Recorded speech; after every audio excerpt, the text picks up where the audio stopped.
बालिन शाह ने लिया योगी स्टाइल में एक्शन, बढ़ गई देखकर विरोधियों की टेंशन। काठमांडू में हुई ताबड़तोड़ कार्रवाई, योगी मॉडल की चर्चा पड़ोसी मुल्क में भी छाई। राजा हो या रंक, सब पर दिखाए एक जैसा वार, बालिन शाह का सामने आया सख्त अंदाज। अवैध निर्माण पर दौड़ा बुलडोजर, कांप उठे देखकर सारे कब्जाधारी। सड़कों से कब्जे हटे, नियम जमीन पर नेपाल में उतरे, पहली बार दिखा ऐसा एक्शन मोड। सिस्टम में मच गया हड़कंप, जनता भी देखकर रह गई एक्शन दंग। योगी मॉडल की गूंज देशी नहीं पड़ोसी मुल्क में भी साफ सुनाई दे रही है। एक और जहां बंगाल के चुनाव में योगी मॉडल चर्चा में है, तो वहीं पड़ोसी मुल्क नेपाल में भी योगी स्टाइल में अब बालिन शाह एक्शन ले रहे हैं, जिसने सबको हैरान कर दिया। क्योंकि पहली बार नेपाल की राजधानी काठमांडू में भी योगी स्टाइल में बुलडोजर दौड़ रहा है। जैसे यूपी में योगी बुलडोजर एक्शन से माफियाओं की कमर तोड़ते हैं, वैसे ही काम अब नेपाल में भी देखने को मिला है, जो पूरे सिस्टम के बदलने की कहानी बता रहा है। रिपोर्ट्स की माने तो सड़कों पर गरजते बुलडोजर, टूटते अवैध ढांचे और भागते कब्जाधारी, ये सब कुछ देखकर लोग एक ही बात कह रहे हैं कि अब नेपाल में भी सख्ती का नया दौर शुरू हो चुका है।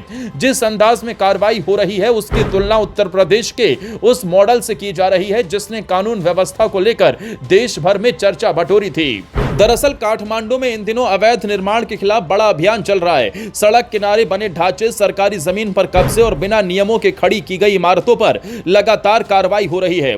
खास बात यह है कि प्रशासन का रवैया बेहद तेज और सख्त है। देर शाम आदेश जारी होते हैं और सुबह होते होते बुलडोजर मौके पर पहुंच जाता है। यानी अब फाइलों में उलझने वाला सिस्टम खत्म होता दिख रहा है और सीधे जमीन पर कार्रवाई नजर आ रही है। इस पूरे अभियान का चेहरा बालिन शाह बने हैं, जिनकी कार्यशैली इन दिनों नेपाल में चर्चा का विषय बनी हुई है। लोग उन्हें एक ऐसे प्रशासक के रूप में देख रहे हैं जो फैसले लेने से पीछे नहीं हटते। बालिन शाह ने साफ संदेश दिया कि कानून से ऊपर कोई नहीं है, चाहे कब्जा करने वाला कोई बड़ा नाम हो या आम नागरिक, कार्रवाई सब पर बराबर होगी। यही वजह है कि नेपाल में अब यह कहा जाने लगा कि यहां भी सख्त प्रशासनिक मॉडल लागू हो रहा है। लेकिन इस कहानी का दूसरा पहलू भी उतना ही बड़ा है।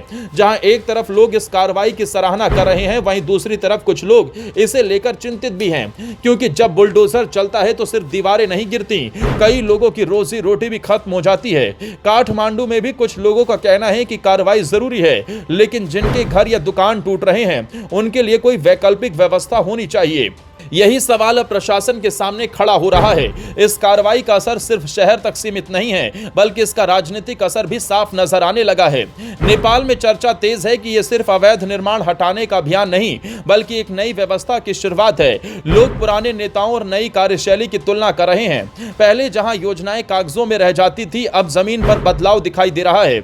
यही वजह है कि बालिन शाह की लोकप्रियता तेजी से बढ़ती नजर आ रही है और उन्हें एक मजबूत नेता के तौर पर देखा जा रहा है। अब सवाल है कि क्या यह सख्त अभियान लंबे समय तक जारी रह पाएगा, क्योंकि जैसे जैसे कार्रवाई आगे बढ़ेगी, वैसे वैसे लोगों तक इसका असर भी पहुंचेगा और वहीं से असली चुनौती शुरू होगी।